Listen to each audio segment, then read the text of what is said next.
परमेश्वर के महान नाम की स्तुति हो। आप सबको इस हिंदी आराधना में स्वागत करते हैं। आइए अपनी आंखों को बंद करके अपने सरों को झुका के उस परमेश्वर की आराधना करें, उस परमेश्वर की स्तुति करें। महान जीवित सामर्थ्य परमेश्वर, हम तेरा धन्यवाद देते हैं। आज सुबह के समय में परमेश्वर आप हमें अपने चरणों में लेके आए हैं। तेरी आराधना करने का आपने ये सुंदर सौभाग्य दिया है राजा। हम धन्यवाद देते हैं परमेश्वर हर एक भलाइयों के लिए। हर एक दिन परमेश्वर तूने हमें परमेश्वर तेरी आराधना करने के लिए बनाया है राजा। तूने हर एक दिन को हमारे लिए एक तोहफे के समान दिया है राजा। वो परमेश्वर हर दिन परमेश्वर तेरी युक्तियां हमारे जीवन में पूरी होने पाए राजा। आज सुबह के समय में परमेश्वर तेरी आराधना करने के लिए, तेरी तारीफ करने के लिए परमेश्वर तेरी हमदो सना करने के लिए तू सहायता कर राजा। हर एक बंधन को तोड़ दे परमेश्वर, अपनी आज़ादी को हमारे जीवन में दे दे राजा। तेरे वचन में लिखी हुई हर एक बातों के लिए हम तेरा धन्यवाद देते हैं। तेरे हर एक प्रतिज्ञा वचन के लिए हम तेरा धन्यवाद देते हैं राजा। तेरी हर एक भलाइयों के लिए हम तेरा धन्यवाद देते हैं राजा।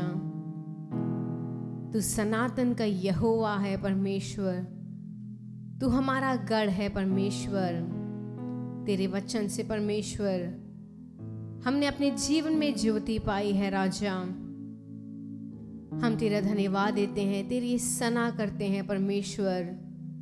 प्रभु तू महान है राजा, तू सर्वशक्तिमान है परमेश्वर। तेरी हर एक भलाइयों को सोच के परमेश्वर, तेरे हर एक वरदान को सोच के हम तेरा धन्यवाद देते हैं राजा। ओ परमेश्वर तू हमारे जीवन में परमेश्वर एक अच्छा चरवाहा के समान रहा। तूने अपनी हर एक भेड़ों का ख्याल रखा राजा। अनेक समय में राजा, अनेक समय में परमेश्वर जब लोमड़ी तेरी भीड़ को परमेश्वर खाने के लिए आई थी, अनेक समय में परमेश्वर अनेक बाधाएं आई थी, तूने परमेश्वर तूने अपनी भेड़ों की रक्षा की। तू इज़राइल का परमेश्वर है जो ना ऊँगता है ना सोता है परमेश्वर। ओ राजा तूने अपनी उपस्थिति से हमें मग्न किया है। तूने हमारी सारी ज़रूरतों को पूरा किया है राजा। हम तेरा धन्यवाद देते हैं। हर एक उत्तम आशीषों के लिए, हर एक भलाइयों के लिए हम तेरा धन्यवाद देते हैं। इस जीवन के लिए परमेश्वर, इस श्वास के लिए हम तेरा धन्यवाद देते हैं राजा। निरंतर तेरी आराधना करने के लिए, तेरी स्तुति करने के लिए सहायता कर परमेश्वर। ओ राजा तूने परमेश्वर हमारे जीवन में जितने भी आशीष दी हैं, जितने भी बरकत दी है परमेश्वर, वो सब महान है राजा। वो सब परमेश्वर गिनने के अधिक है परमेश्वर। अनगिनत उपकार तूने हमारे जीवन में किए हैं राजा। वो परमेश्वर, इस महान परमेश्वर के महान नाम को ऊंचा उठाने के लिए सहायता कर राजा। जितने भी भाई बहन लोग हमारे साथ मिलके तेरी आराधना कर रहे हैं, उन सब के साथ तू रहे राजा। तेरे वचन से परमेश्वर हमने ज्योति पाई है राजा। जितनी बार हमने तेरे मुख को देखा है परमेश्वर, तूने अपने प्रकाश से हमारे जीवन को भर दिया है राजा। आज परमेश्वर सुबह के समय में परमेश्वर डरते हुए कांपते हुए तेरी आराधना करने के लिए सहायता कर राजा। सारा आदर और महिमा हम आपको देते हैं। मसीह यीशु के महान नाम से मांगते हैं, आमीन। हालेलुया। परमेश्वर के महान नाम की स्तुति हो। आप सबको हृदय की गहराई से इस हिंदी आराधना में स्वागत करते हैं। परमेश्वर ने ये इतवार का दिन हमें दिखाया है। परमेश्वर ने ये रोशनी को देखने का सुंदर अवसर दिया है और आज सब हम परमेश्वर की कलीसिया में इकट्ठा होके उसके नाम को ऊंचा उठाने वाले हैं, उसकी हमदो सन्ना करने वाले हैं, उसके नाम की महिमा करने वाले हैं, स्तुति करने वाले हैं। आइए मिलकर इस पहले गीत को गाएंगे, महिमा तेरी हो, प्रताप भी तेरा ही हो।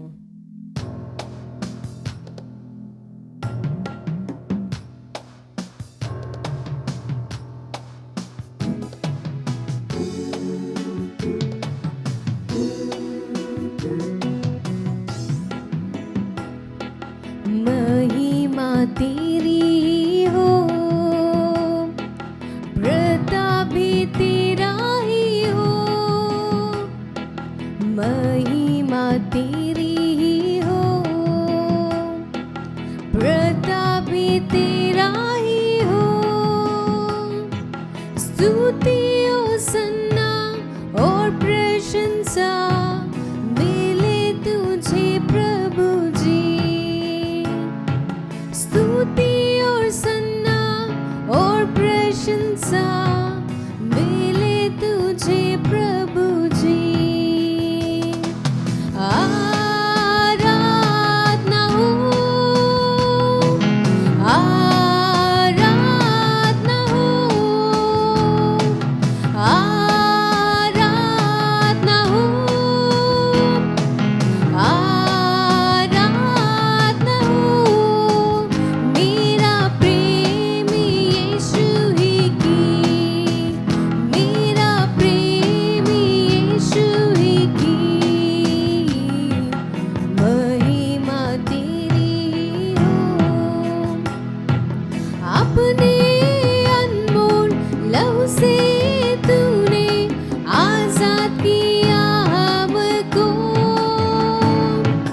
अपने अनमोल लहू से तूने आजाद किया हमको।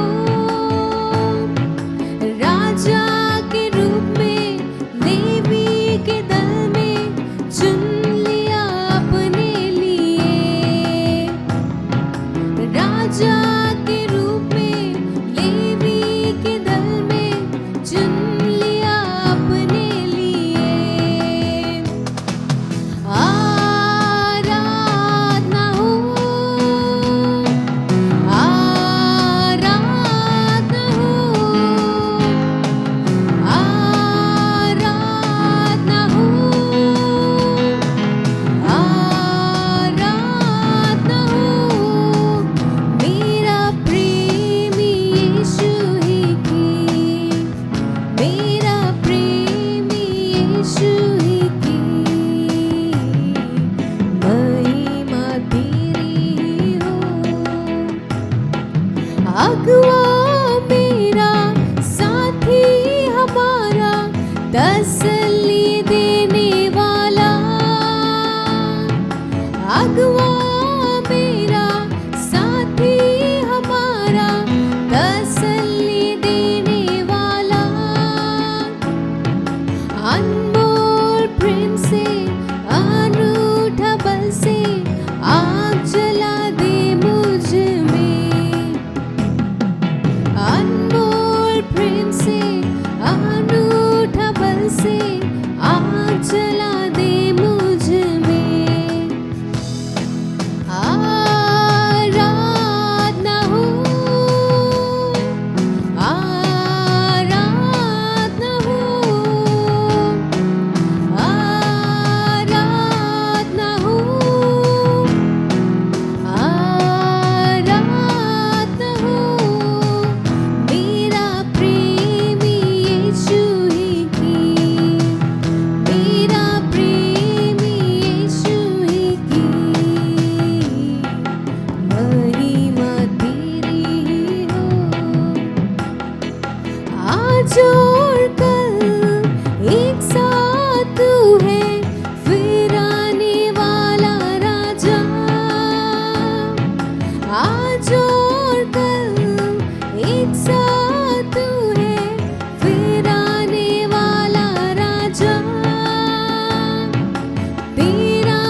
अगुआ है, वो हमारा साथी है। वो परमेश्वर अपने वचन से, अपनी बातों से, अपनी आवाज़ से, अपनी उपस्थिति हमें तसल्ली देने वाला है। उस परमेश्वर ने हमसे अनमोल प्रेम किया है।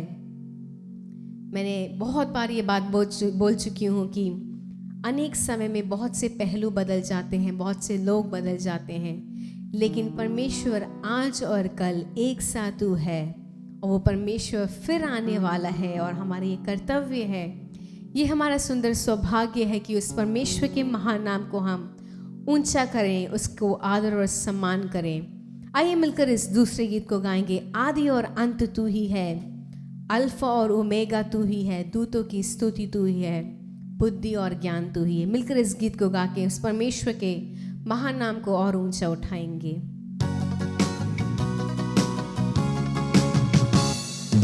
आदि और अंत तू ही है, अल्फा और ओमेगा तू ही है।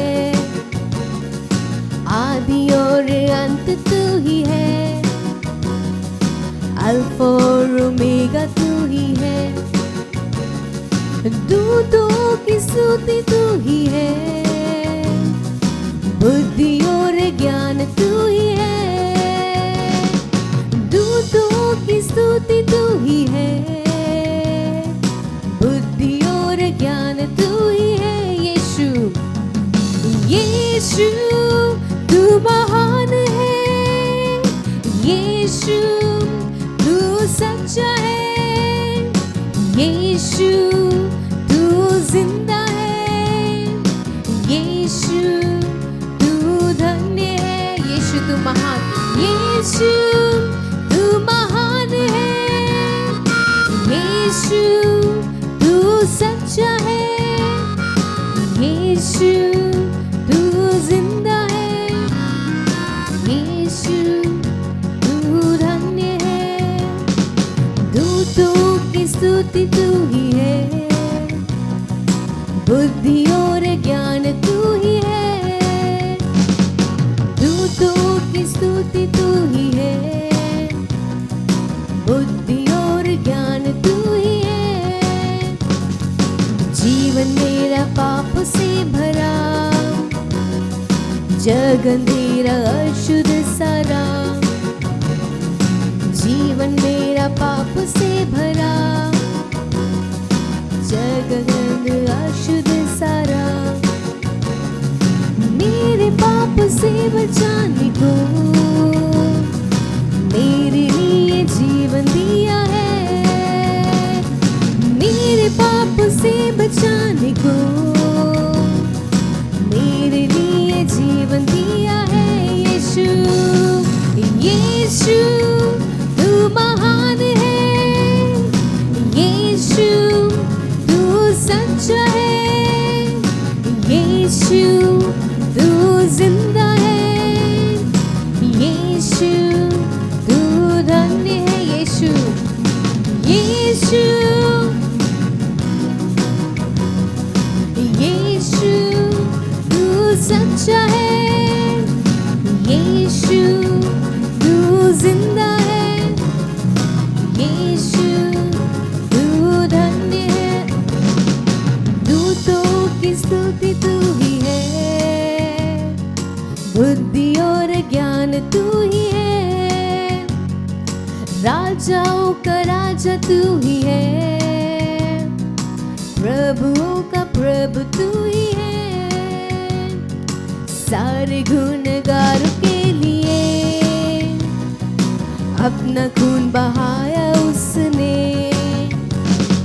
सारे गुनहगारों के लिए अपना खून बहाया उसने, खाई घोड़ों की मार भी दी सलीब पर उसने अपनी जान, खाई घोड़ों की मार भी दी सलीब पर उसने अपनी जान। यीशु तू महान है, यीशु तू सच्चा है, यीशु तू जिंदा है,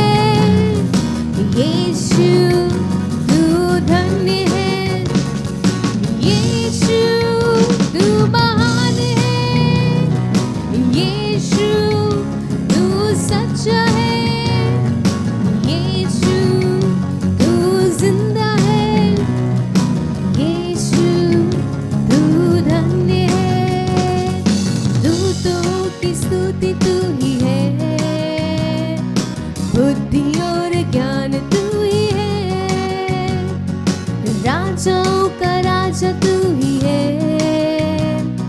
प्रभुओं का प्रभु तू ही है। न्याय करने आने वाला है, न्याय के साथ राज करने को। न्याय करने आने वाला है, न्याय के साथ राज करने को। धर्मियों को लेकर न्याय से सिंहासन पर राज करेगा। धर्मियों को लेकर न्याय से सिंहासन पर राज करेगा। यीशु यीशु तू महान है, यीशु तू सच्चा है, यीशु तू जिंदा है, यीशु तू धन्य है। हाथ उठा के यीशु तू महान है, यीशु तू सच्चा है, यीशु तू जिंदा है, यीशु तू धन्य है। दूतों की स्तुति तू ही है, बुद्धि और ज्ञान तू ही है। राजाओं का राजा तू ही है, प्रभुओं का प्रभु तू ही है। दूतों की स्तुति तू ही है, बुद्धि और ज्ञान तू ही है। राजाओं का राजा तू ही है, प्रभुओं का प्रभु तू ही है। हाँ परमेश्वर तू महान है राजा, तू जिंदा है परमेश्वर, तू धन्य है राजा। हर एक दूत परमेश्वर मिलके तेरी स्तुति करते हैं राजा। तेरी महानता को परमेश्वर हम सराहते हैं राजा। तेरी उपस्थिति के लिए हम तेरा धन्यवाद देते हैं। आइए कलीसिया अपने स्थानों में कुछ देर खड़े होके उस परमेश्वर की आराधना करने वाले हैं। वो राजाओं का राजा है, वो प्रभुओं का प्रभु है, वो हमारे संग रहने वाला है, वो हमसे प्रेम करने वाला है राजा। हम तेरा धन्यवाद देते हैं परमेश्वर तेरी महानता के लिए, तेरी उपस्थिति के लिए परमेश्वर। तू आदि है, तू अंत है परमेश्वर। तू परमेश्वर सर्वदा एक समान रहता है राजा। तू निष्पाप है परमेश्वर, तू निष्कलंक है राजा, तू पवित्र है परमेश्वर। तू हमसे अधिक प्रेम करने वाला है राजा, तू हमें अधिक चाहने वाला है राजा। ओ परमेश्वर हम तेरा धन्यवाद देते हैं राजा। हर परेशानियों के मध्य में परमेश्वर, हर एक अंधेरे के समय में परमेश्वर तू हमारा रोशनी बन के रहा परमेश्वर। हर एक कठिन परिस्थिति को परमेश्वर तूने हमारे लिए सरल किया परमेश्वर। हर परेशानियों के मध्य में परमेश्वर तूने हमारे लिए एक मार्ग को तैयार किया राजा। वो धन्यवाद देते हैं परमेश्वर तेरी महानता के लिए राजा। धन्यवाद देते हैं परमेश्वर कि तू हमसे बेहद प्यार करता है राजा। और आज सुबह के इस समय परमेश्वर हम सब परमेश्वर इस भवन में, इस कलीसिया में राजा तेरी स्तुति करने के लिए, तेरी आराधना करने के लिए एकत्रित हुए हैं राजा। वो पवित्र आत्मा अपनी अभिषेक से हमें तृप्त कर दे राजा। हमारे जीवन में परमेश्वर जो परिवर्तन आप देखना चाहते हैं राजा, जो अच्छे परिवर्तन आप हमारे जीवन में लाना चाहते हैं राजा, उन सबको आप लेके आने के लिए हम आपसे प्रार्थना करते हैं राजा। इस कलीसिया को अपनी उपस्थिति से भर दे राजा। तेरी आत्मा हमारे बीच में मंडलाने पाए परमेश्वर। तू हमारे जीवन में अनेक चिन्ह और चमत्कार करने वाला है। हमारे जीवन को तू बदलने वाला है। हम तेरा धन्यवाद देते हैं परमेश्वर। इस भवन में, इस आराधना में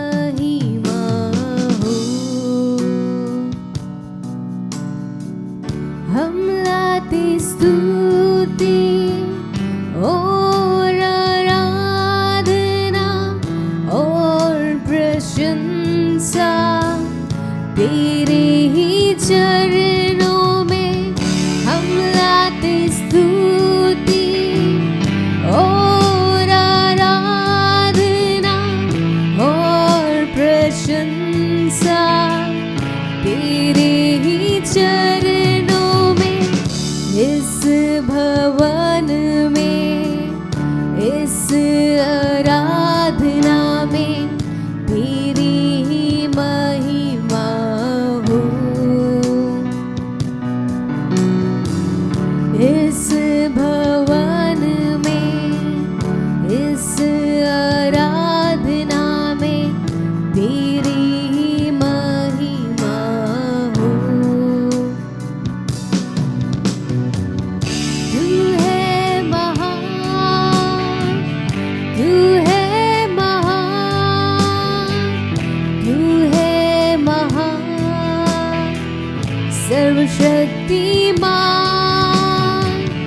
तू है महान, तू है महान, तू है महान, सर्वशक्तिमान। इस भवन में, इस आराधना में तेरी महिमा हो। इस भवन में, इस आराधना में तेरी महिमा हो। तू है भला, तू है भला, तू है भला, प्रेमी खुदा। तू है भला, तू है भला, तू है भला, प्रेमी खुदा। इस भवन में, इस आराधना में तेरी ही महिमा हो। हाँ परमेश्वर, इस भवन में परमेश्वर, इस मंडली में परमेश्वर, इस देश में परमेश्वर, तेरी महिमा के कार्य हमें देखने के लिए तू सहायता कर राजा। तू महान है परमेश्वर, तू सर्वशक्तिमान है परमेश्वर। तू आज भी परमेश्वर अनेक चमत्कार करने वाला है, अनेक भलाइयों से हमें भरपूर करने वाला है राजा। ओ परमेश्वर, एक कलीसिया राजा तेरे चिन्ह और चमत्कार के लिए परमेश्वर तेरी उपस्थिति में है राजा। हमारे जीवन में तू परिवर्तन लाने वाला है राजा।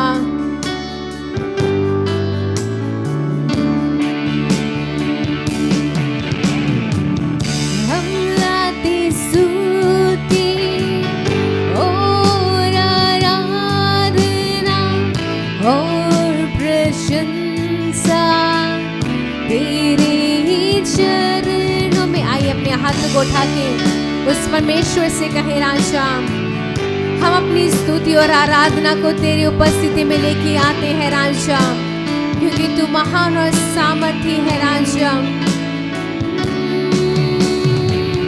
हम लाते स्तुति और आराधना और प्रशंसा तेरे ही चरणों में।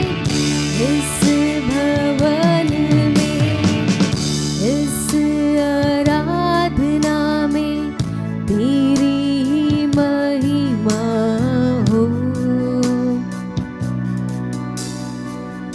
इस भवन में, इस आराधना में तेरी ही महिमा हो।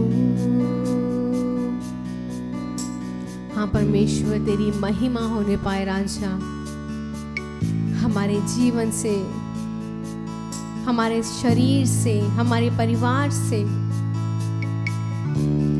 हमारे आसपास के लोगों से, हर एक विश्वासियों से, हर एक सेवक से परमेश्वर, इस संसार में हर एक इंसान से परमेश्वर, हर एक मानव जाति से तेरी महिमा होने पाए राजा।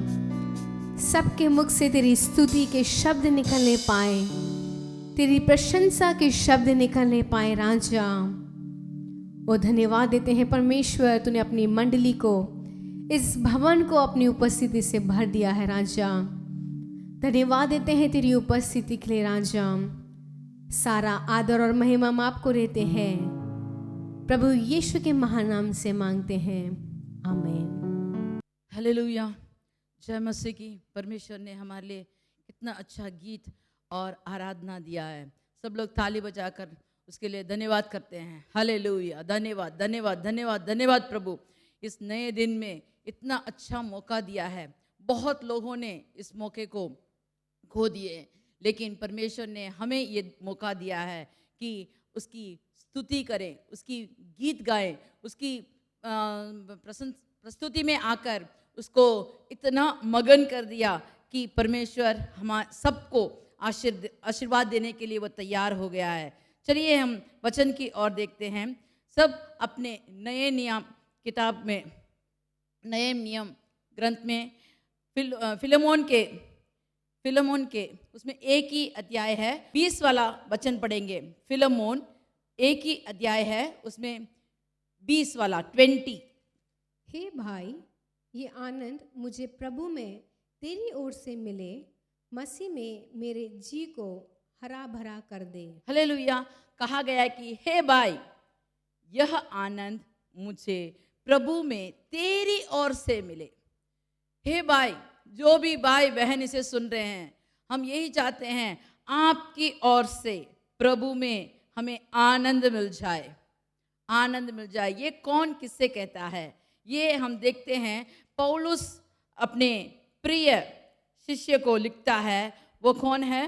फिलेमोन को लिखता है कि तेरे ओर से मुझे ये आनंद मिल जाए, प्रभु में तेरी आनंद मिल जाए। Hallelujah hallelujah.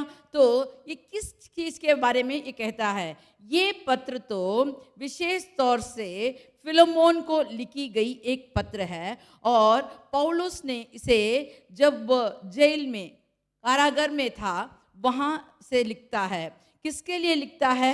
उनेसिमुस एक के नाम का एक आदमी के बारे में लिखता है, और कहता है कि इसके लिए अगर तू कुछ करेगा तो मेरा दिल भर जाएगा, मुझे बहुत खुशी होगी। 10वां वचन पढ़ते हैं, उसी में 10वां वचन पढ़ते हैं। मैं अपने बच्चे उनेसिमुस के लिए, जो मुझसे मेरे कैद में जन्मा है, तुझसे विनती करता हूँ। हालेलुया। इसमें कहा गया है कि वो विनती करता है। किसके लिए विनती करता है? उनेसिमुस के। वो उनेसिमुस कौन था? वो उसके कैद में पैदा हुआ एक पुत्र के समान है। वो वहाँ उसके लिए पैदा हुआ नहीं, वो आत्मिक तौर से पैदा हुआ। वहाँ जब कैद में थे, वहाँ उसको मसीह के बारे में कहकर, उसके प्यार के बारे में कहकर, सब कुछ उसे सिखाकर उसे अपना पुत्र बना लिया। ये उनेसिमुस कौन था? ये उनेसिमुस इससे पहले यही फिलेमोन के पास दास था, लेकिन इसकी कोई ऐसी कर्तव्य के कारण वो वहाँ से भाग गया था। लेकिन जब पौलुस को मालूम हुआ कि ये इसके पास से आया, और इसके बारे में अच्छी तरह पूछताछ करके उसको अच्छी तरह से समझा बुझाकर अभी फिर से वही फिलेमोन के पास भेजता है, और कहता है इसे तू रख ले। 11 वाला वचन पढ़ते हैं। वह तो पहले कुछ काम का ना था, वह तो तेरा कुछ काम का नहीं था, पर अब तेरे और मेरे दोनों के बड़े काम का है। देखो यहाँ अब कहता है, पहले तो वो तेरे लिए कुछ काम का नहीं था, वो बेकार लगता था, वो तेरे को क्या कहते हैं, फालतू आदमी लगता था, लेकिन अब वो मेरे लिए और तेरे लिए दोनों को बड़ा काम में आएगा। जरूर तू उसे रख ले, तू मेरे खातिर उसे रख ले, तू उसे दास के रूप से नहीं, उससे अधिक बढ़कर मेरे कारण, मेरे मन का, कैसे बोलते हैं, मेरे दोस्त के मालिक, नहीं तो मेरे पुत्र के समान तू उसे रख ले। मैं तो कारागार में हूँ, जेल में हूँ, इसीलिए मैं इसको तुझे तेरे पास भेजता हूँ, तू उसे अपना ले, तेरे पास रख ले, उसे सिखा, वो जरूर तेरे लिए काम का आएगा। तो एजेकियल के किताब में हम देखते हैं, एजेकियल के किताब 22 का 30 वाला वचन पढ़ते हैं। और मैंने उनमें ऐसा मनुष्य ढूंढना चाहा जो बाड़े को सुधारे और देश के निमित्त नाके में मेरे सामने ऐसा खड़ा हो कि मैं उसको नाश ना करना पड़े, परंतु ऐसा कोई नहीं मिला। हालेलुया।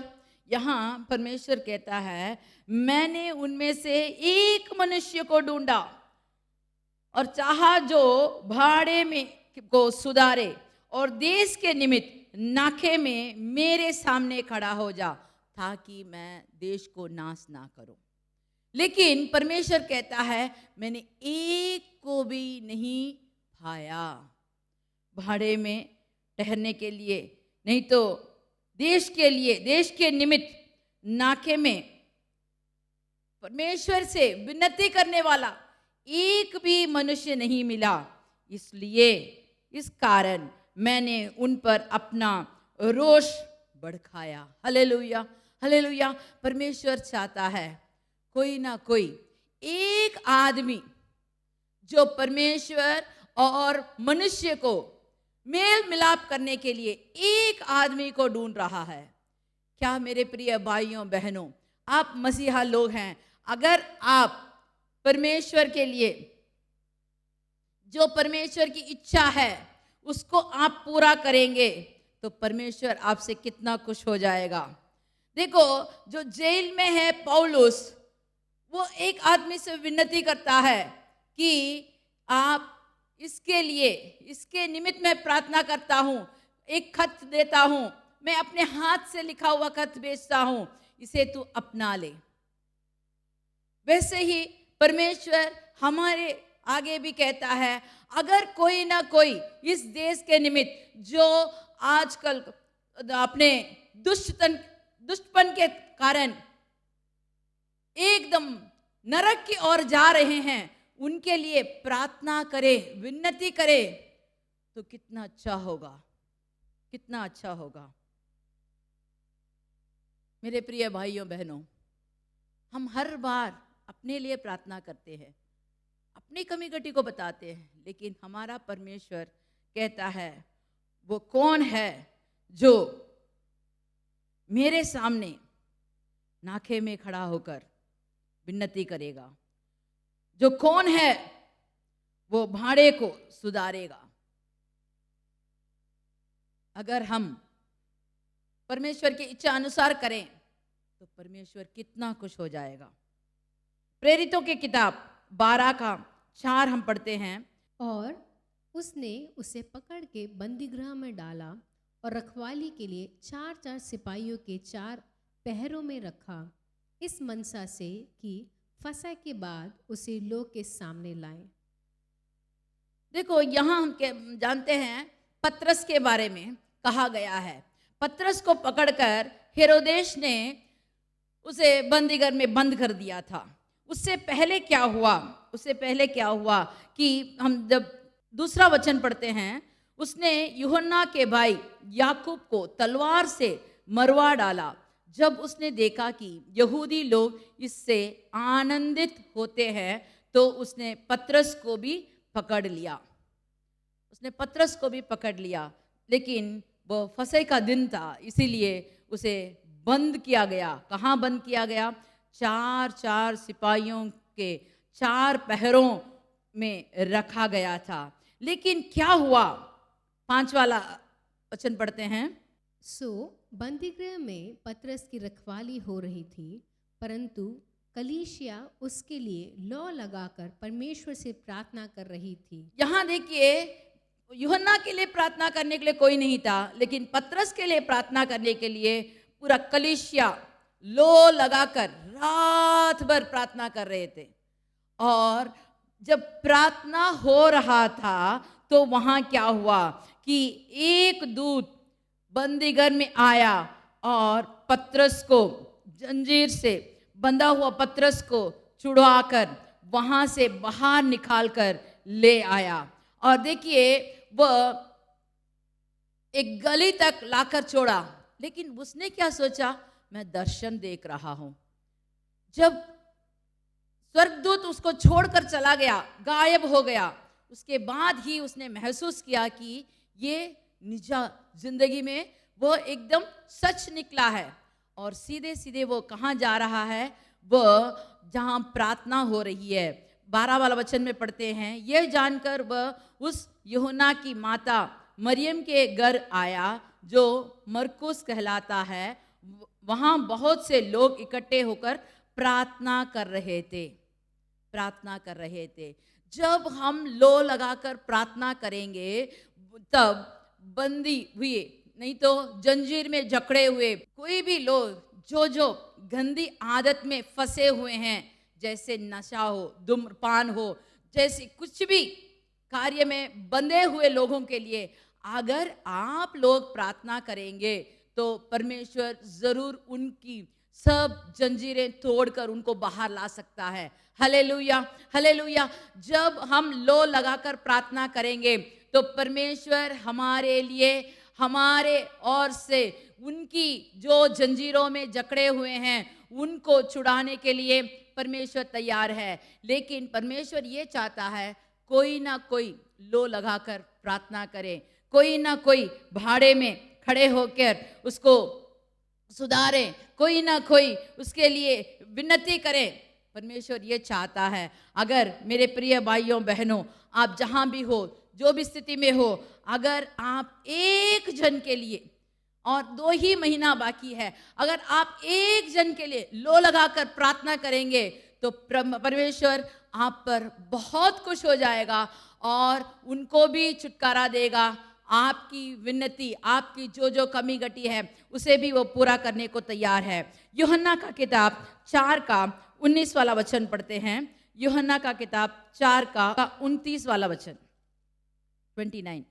आओ एक मनुष्य को देखो जिसने सब कुछ जो मैंने किया मुझे बता दिया। कहीं ये तो मसीह नहीं है? सुबह नगर से निकले और उसके पास आने लगे। इतने में उसके चेले यीशु से ये विनती करने लगे कि हे रब्बी कुछ खा ले। बस यहाँ हम देखते हैं कि यीशु मसीह बहुत सारे नगर गांव ऐसे भटक भटक कर सब जगह प्रार्थना करते, सबको छुटकारा देते, भाषण देते, ऐसे चल चल के आ रहे थे। तो उसने एक जगह आए, वो था, हम देखते हैं समारिया के पास जब आते हैं, उस नगरी के पास आते समय बहुत थके हुए थे। वो एक कुएं के पास वहां जाकर बैठ गए और वहां वह रुके हुए थे।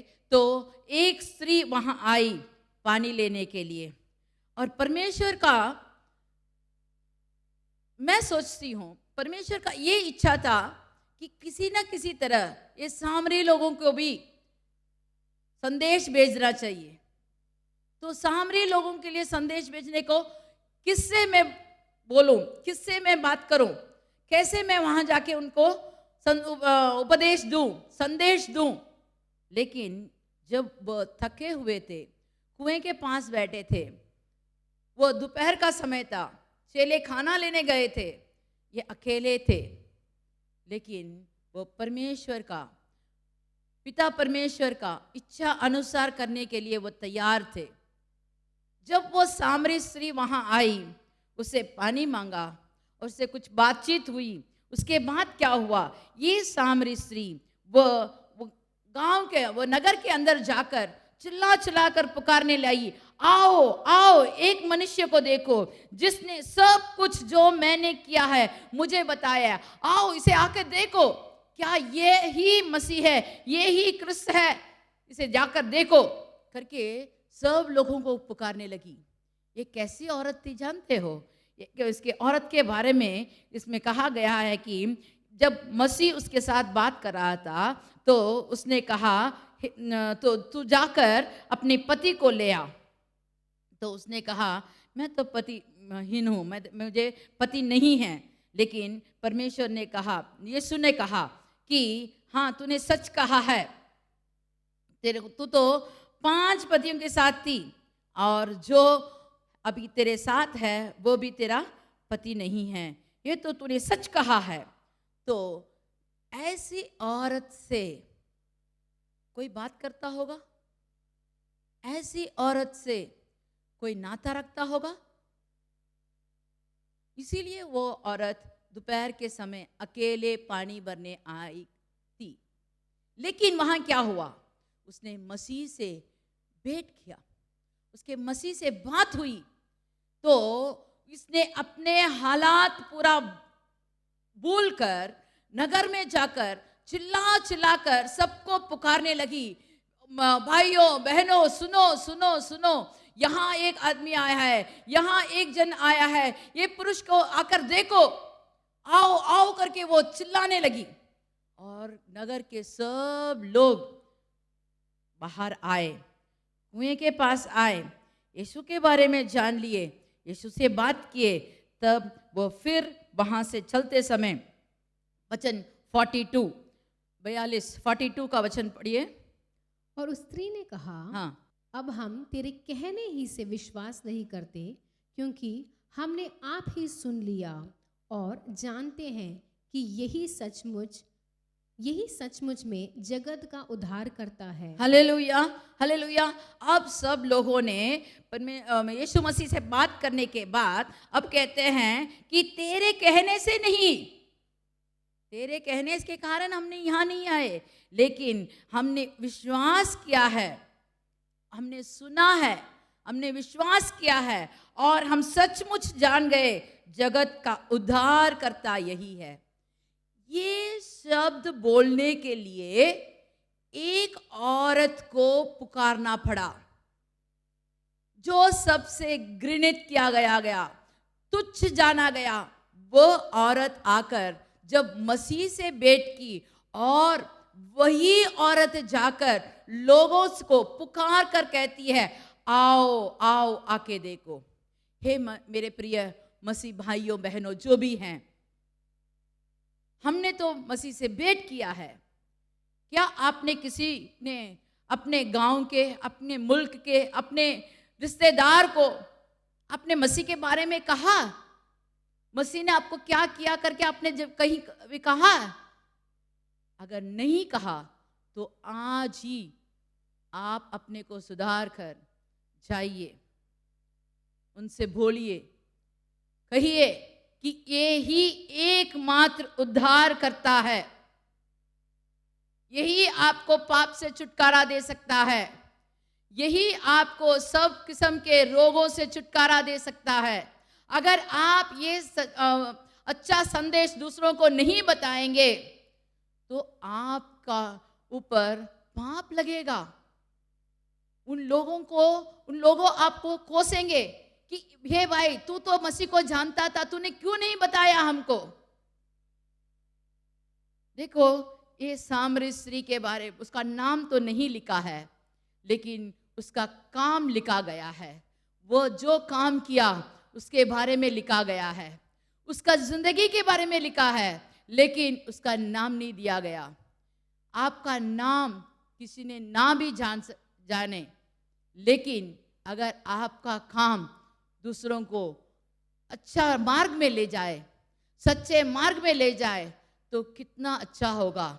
बहुत लोगों को आप नरक से बचाने वाले होंगे। यूहन्ना का किताब 6 का 9 से पढ़ेंगे। यूहन्ना का किताब 6 का 9 से पढ़ेंगे। यहाँ एक लड़का है जिसके पास जव की 5 रोटी और 2 मछलियाँ हैं, परंतु इतने लोग के लिए वे क्या है? यीशु ने कहा कि लोगों को बैठा दो। उस जगह बहुत घास थी। तब वे लोग जो गिनती में लगभग 5,000 थे बैठ गए। तब यीशु ने रोटियां ली और धन्यवाद करके बैठाने वालों को बांट दी, और वैसे ही मछलियों में से जितने वे चाहते थे बांट दी। हालेलुया। बस यहाँ हम देखते हैं कि यीशु एक जंगल के एकदम मरुस्थल के जैसे जगह में गया और वो भाषण देने लगा। लोग नगर से, गांव से सब उसके भाषण सुनने के लिए आने लगे। बहुत भीड़ हो गई, रात भी होने लगा। तो यहाँ चेले लोग कहते हैं कि रवि, इन सबको अपने अपने घर भेज दो, सब भूखे हैं, उनके लिए खाना यहाँ से हम लेकर नहीं दे सकते। इसमें कहा गया कि 200 दिनार के लिए भी रोटी दे तो इनके लिए होगा नहीं, क्योंकि लोग बहुत बड़ी भीड़ है। लेकिन मसीह ने कहा तुम्हारे पास क्या है? वहां जब 8वां वाला वचन में जब पढ़ते हैं, उसके चेलों में से सिमोन पतरस का भाई अंद्रेया ने उसे कहा, यहाँ एक लड़का है जिसके पास 5 रोटी और 2 मछली है, लेकिन इससे क्या होगा? देखो, ये अंद्रेया का काम एक अद्भुत कार्य करता था। एक लड़के के पास इतने हजारों के बीच में रोटी और मछली है, ये तो उसने चुन कर ले लिया और इसे रखकर वो कहता है इससे क्या होगा? ये तो ये लड़का के लिए उसकी माँ ने दिया है, इससे क्या होगा? लेकिन उसने ऐसे छोड़ा नहीं, उस लड़के को भी नहीं छोड़ा, वो खाने को भी नहीं छोड़ा। क्या छोटे बच्चे से कुछ ले सकते हैं? अगर एक टॉफी दे दे तो फिर से थोड़ा सा मुझे दे दो करके बोलने से देगा क्या? सब बच्चे नहीं देते। वैसे यहाँ इतनी बड़ी भीड़ है और मेरा खाना आप लेने आए हो क्या भैया? ये तो मेरी माँ ने मुझे दिया है। अच्छा चलो मैं 2 रखता हूँ, 3 आपको देता हूँ। वैसे कहा नहीं, वो लड़का भी देखो पूरे मन से पूरे दिल से अपना खाना देने को तैयार था। वो लड़के के बारे में तो नाम नहीं लिखा, लेकिन जिस चेले ने उसे चुना, पहचाना, उसका नाम था अंद्रेया, और वो भी उसे लेकर यीशु के पास गया और यीशु से कहता है यहाँ एक लड़का है, इसके पास ये खाना है, इससे क्या होगा? लेकिन मसीह ने क्या कहा? लाओ, उसके हाथ में दे दिया और उसने कहा सबको बिठाओ, खाने के लिए सबको बिठाओ। सब लोगों ने क्या सोचा होगा? इस जंगल में कोई खाना नहीं बनाया, कोई बर्तन नहीं आया, क्या देने वाले हैं ये लोग? सब लोग तो आराम से बैठ गए, क्योंकि वहां कहा गया है कि वहां अच्छा घास था, घास के बीच में सब लोग तो आराम से बैठ गए। अब क्या होने वाला है? तो यीशु ने उस रोटी को उठाया, धन्यवाद दिया, मछली को लिया, धन्यवाद दिया और सबको देता रहा। कितना दिया? कितना दिया? पढ़ो। जब वे खाकर तृप्त हो गए तो उसने अपने चेलों से कहा कि बचे हुए टुकड़े बटोर लो। देखो 11 वाला वचन में आखिर में कैसा है? वैसे ही मछली को भी वो जितना चाहे बांटता गया। और 12 वाला वचन में कहा गया है कि खाकर तृप्त हो गए थे। कितना रोटी था? 5 रोटी 2 मछली। लेकिन वहां बैठे हुए लोग कितने थे? पुरुष ही 5000 से भी अधिक, स्त्री और बच्चे उसका तो गिनती है ही नहीं। इतने लोगों के लिए परमेश्वर ने वो 5 रोटी और 2 मछली से सबको तृप्त किया और बचा हुआ टुकड़े भी उन्होंने बटोरा। Hallelujah, hallelujah. देखो ये कैसे हो सकता है? जब हम परमेश्वर से मेल मिलाप करेंगे। जैसे अंद्रिया ने उस लड़के को यीशु मसीह के पास आकर मिलाप कर दिया, लोगों को पेट भरने के लिए मसीह से मिलाप कर दिया। जब हम मिलाप करने वाले होते हैं, जब हम बीच में जहां परमेश्वर क्या चाहता है उसके लिए विनती करने के लिए तैयार रहते हैं, नहीं तो उनके निमित्त जो भी कष्ट में हैं, जो भी भूखे हैं, जो भी रोगी हैं, जो भी जकड़े हुए हैं, उनके निमित्त जब हम नाके में खड़े रहते हैं, नहीं तो भाड़े में सुधारने के लिए कोशिश करते हैं, तो परमेश्वर हमसे संतुष्ट होकर उनकी इच्छा अनुसार जो चाहत है वो पूरे करने को तैयार है। हे मेरे प्रिय भाइयों बहनों, हमने यहाँ देखा पतरस जेल में था, उसे छुटकारा मिला। यूहन्ना का किताब 4 में हमने पढ़ा सामरी स्त्री सबसे तुच्छ जानने वाली स्त्री थी, लेकिन पूरे नगर को मसीह से मिलाप कर दिया। और एक छोटा सा लड़का, उसका नाम भी नहीं लिखा गया, उस लड़के ने 5,000 से भी अधिक लोगों के लिए खाना देने के लिए, तृप्त करने के लिए उसका एक समय का टिफिन बॉक्स भरपूर था।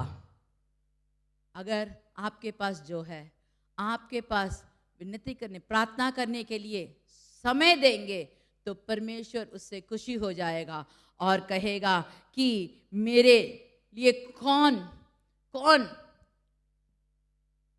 इस भाड़े में खड़ा होगा, जो भाड़े को सुधारे और देश के निमित्त नाके में खड़ा हो, ताकि मैं उनको नष्ट ना करूं, ताकि मैं उनको नष्ट ना करूं। Hallelujah, hallelujah. परमेश्वर हमें नष्ट होना नहीं, आशीर्वाद देना चाहता है, लेकिन वो एक आदमी को ढूंढता, एक आदमी को ढूंढता है जो बाड़े को सुधारे और दूसरों के निमित्त नाके में खड़े हो जाए। एक आदमी, अगर आप वो एक आदमी हैं, तो परमेश्वर हमें आशीर्वाद देने को तैयार है।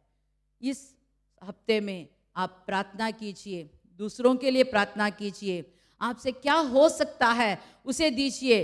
अंद्रेया ने कहा इससे क्या होने वाला है, लेकिन परमेश्वर कहता है ये ही काफी है, इससे सब कुछ होगा, तृप्त होंगे, सब लोग तृप्त होंगे।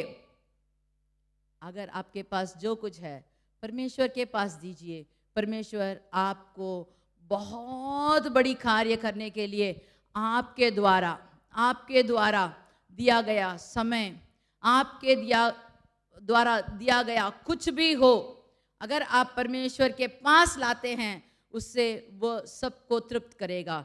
चलिए हम आंख बंद करके प्रार्थना करते हैं। Hallelujah, hallelujah. धन्यवाद प्रभु, धन्यवाद प्रभु, आज हमको अच्छी सीख सिखाई है प्रभु। यहां हम देखते हैं पौलुस कहता है कि तू, हे भाई, ये आनंद मुझे प्रभु में तेरी ओर से मिले, मसीहा में मेरा जी हरा भरा हो दे, मसीह में मेरा जी हरा भरा कर दे। कैसे करें, कैसे करें? जब हम विनती करते हैं, जब हम दूसरों के निमित्त प्रार्थना करते हैं, जब हम दूसरों के लिए भाड़े में खड़े होते हैं, सुधारते हैं, तो परमेश्वर हमसे प्रसन्न होता है और हमारी जी भी हरा भरा कर देगा, हमारे जी उसे संतुष्ट कर देगा, हमें भी कोई कमी नहीं होगी। देखिए, ये लड़का ने तो 5 रोटी और 2 मछली दी और सबके बीच में वो भी बैठा होगा। अगर उसको चटवा रोटी चाहिए तो उसे ना मिलता, जरूर मिलता। अगर 2 मछली के जगह 5 मछली मांगता तो नहीं मिलता, जरूर मिलता। उसे भी उसने भरपूर उसे दिया गया, उसको भी तृप्त कर दिया गया। सब लोगों को तृप्त किया, उसे भी तृप्त किया। कैसे ये हुआ? जब हम अपने को परमेश्वर से मेल मिलाप करते हैं, हम दूसरों को परमेश्वर से मिलाने की कोशिश करते हैं, तो परमेश्वर हमसे संतुष्ट होकर सब किस्म के आशीर्वाद से भर देगा। आप सब परमेश्वर से मांगिए, परमेश्वर आपका प्रार्थना कबूल करके जरूर आशीर्वाद से भर देगा। हे प्रिय मसीह, तू जो चाहता है उसे हम करने के लिए तैयार है। हमें सिखाइए, हमें क्या करना है, हमें सिखाइए। किसके लिए हमें लो लगाकर प्रार्थना करना है, सिखाइए। जो जंजीर में जकड़ा हुआ है, जो रोगी से जकड़ा हुआ है, जो गरीबी में है, सबके लिए हम प्रार्थना करते हैं। हमारा प्रार्थना सुन, कबूल कर, जल्द से जल्द सबको तृप्त कर दे। मसीह के नाम से मांगते हैं, आमीन, आमीन। चलिए हम सब मिलकर कहेंगे, हे मेरे मन यहोवा को धन्य कर, और जो कुछ मुझ में है वो उसके पवित्र नाम को धन्य कर। हे मेरे मन यहोवा को धन्य कर और उसके किसी भी उपकार को ना भूलना। आमीन, आमीन। हालेलुया। God bless you.